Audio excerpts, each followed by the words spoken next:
الحمد لله رب العالمين والصلاة والسلام على سيد المرسلين. Amma ba'd. Allah Tabaraka wa Ta'ala tells us in His glorious Quran in the first verse of Surah An-Nisa, chapter 4. بعد أعوذ بالله من الشيطان الرجيم بسم الله الرحمن الرحيم. يا أيها الناس اتقوا ربكم الذي خلقكم من نفس واحدة وخلق منها زوجها وبث منهما رجالا كثيرا ونساء واتقوا الله الذي تساءلون به والأرحام إن الله كان عليكم رقيبا. O mankind, fear your Lord who created you from one soul and created from it its mate and dispersed from both of them many men and women, and fear Allah through whom you ask one another, and the wombs. Indeed, Allah is ever over you an observer. Now this verse, Allah Ta'ala is addressing all of mankind, believers and non-believers, all of them, that they should fear Allah. And fear Allah means obey Allah.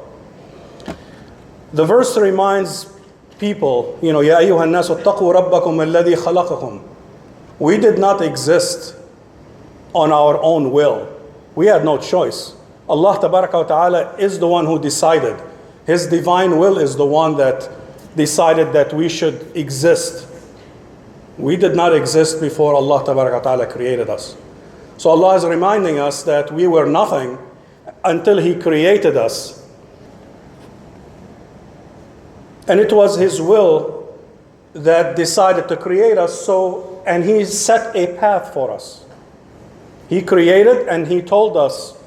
He gave us scriptures, He sent messengers, He gave us the instructions of how to successfully exist in this life. Now He Tabaraka wa Ta'ala made us have different characteristics. Each one of us have different talents, different appearances, some tall, some short, some good in math, some good in science. And He gave us everything we need to thrive in this life. So the one who creates is the one who has the right to set the path. Man does not have the right to set the path. Allah Tabaraka wa Ta'ala is the legislator. He is the one who knows best. And He is the one qualified, the only one qualified to legislate and be the judge in disagreements. When you rely on human law, it's made by somebody. And that group is always going to make the laws to its benefit. And you see that in civil law. One group is favored, the other group is ignored.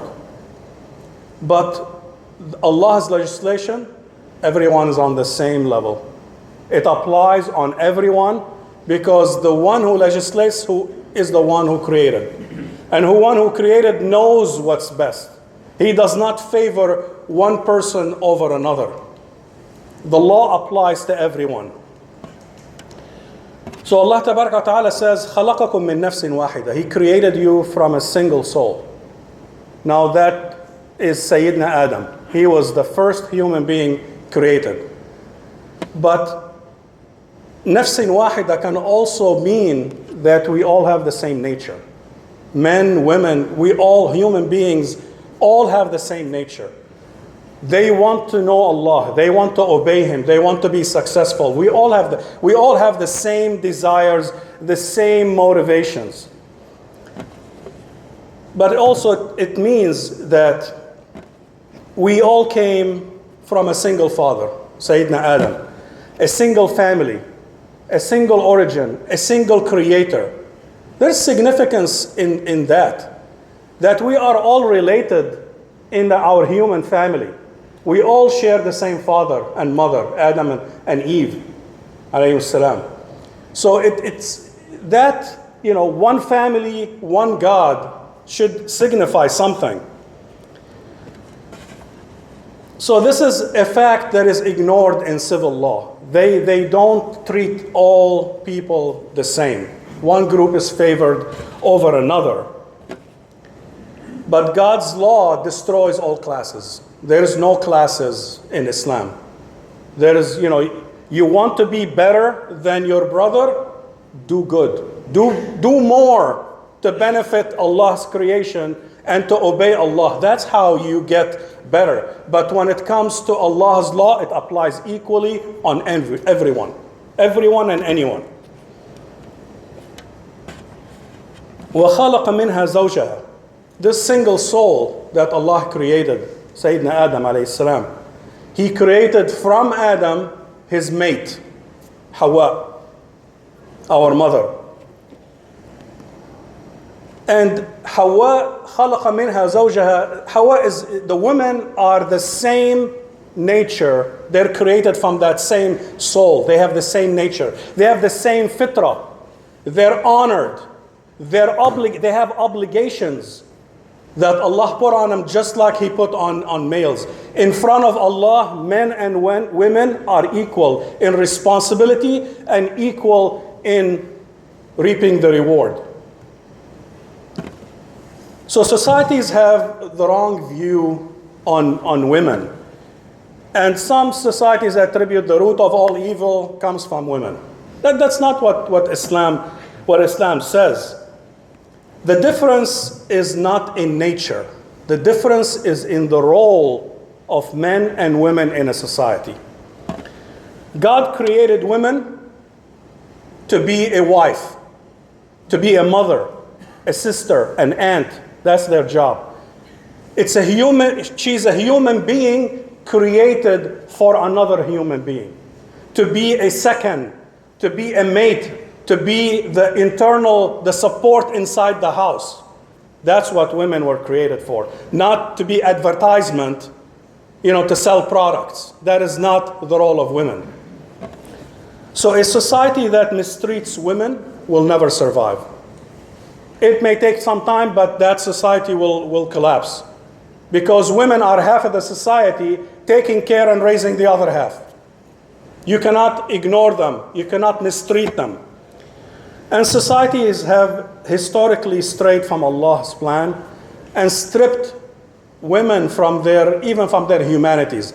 They weren't allowed to own anything. They were inherited like furniture. You should read the history of the Jahiliyyah before Islam came, how women were treated.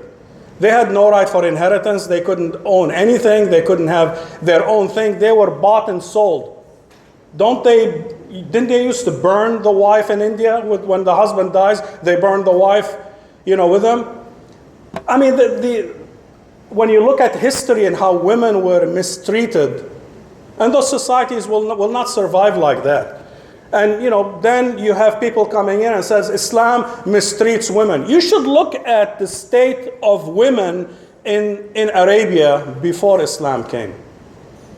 Oh, Islam allows 4 wives.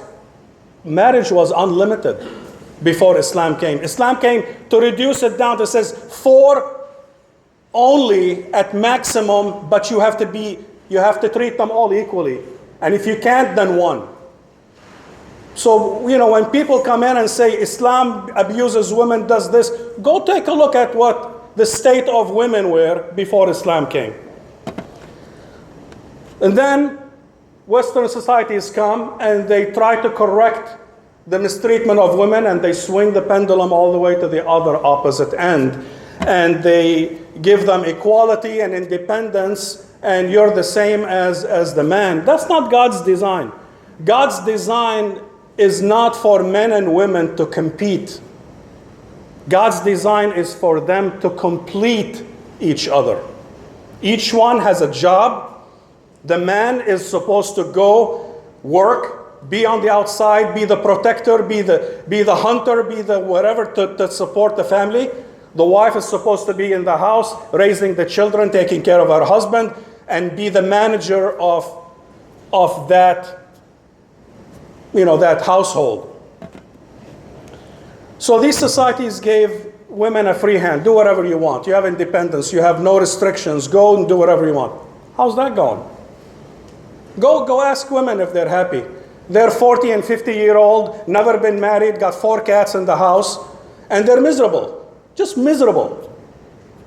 Because they spent all their life chasing a career ignoring what their role in society was supposed to be. They didn't want family, they didn't want kids, and then one day they wake up and in their 50s and say, I wish I had kids. Well, it's too late by then. Allah has designed for men and women to complete each other, not to compete in the workforce and to compete in life, and butt heads. That's not the design. So the primary role for women in God's design is to be a wife, a mate, a mother to the next generation, to take care of that. Every other designation will yield terrible results, as we see, and the example in history is abundant. And we see it every day around us. وَبَثَّ مِنْهُمَا رِجَالًا كَثِيرًا وَنِسَاءً. From this single pair that Allah chose to grow this precious being, the human being, Allah's best creation. Single family was the ground where that being flourished. And Allah Ta'ala could have created several pairs. I mean, why just create one pair and now it takes forever for the human race to get why not create 100 pairs and now the human race will grow? No. Allah Ta'ala wanted humans to feel the belonging that they belong to a single family, a single father, a single mother, a single God that created them. There's significance in all of that. It wasn't haphazard. That's in the planning of Allah Ta'ala. A single kinship for all mankind, that we should all feel connected somehow. And if one contemplates, you look at all of you beautiful people.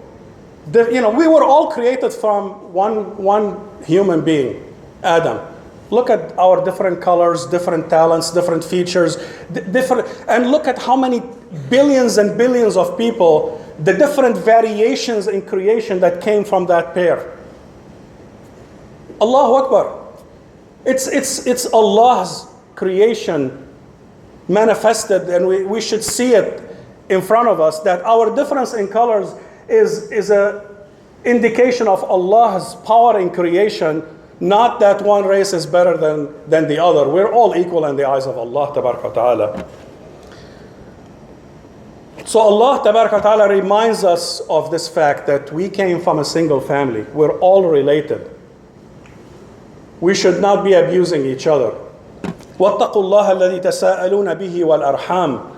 Fear Allah, in whose name, when you run contracts, you swear by Allah, you swear on the Mus'haf, you take an oath by Allah to do your business, to do your witness. Now that's fearing Allah, but how about fearing the wombs? Fearing wattaqul arham. That's what the verse is saying. How do we do that? We know how to fear Allah, to obey Him.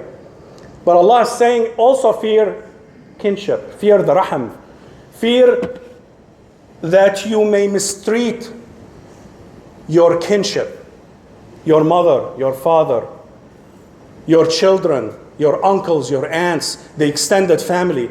Allah Ta'ala wanted us to take care of that family. That family is the nucleus of the society. When the family breaks up, so does the society. We're seeing it around us. We don't need more proof. The men, the husband and wife are out working, the daycare is raising the children, the schools, and then you see what type of family you have. Versus another traditional family where the woman is there taking care of the kids, making sure that they are educated, making sure. Quite a bit of difference. There's a big difference between those families. Those families are cohesive. Families that break up, the society follows. So we have to be extra sensitive to honor and fulfill the rights of kinship.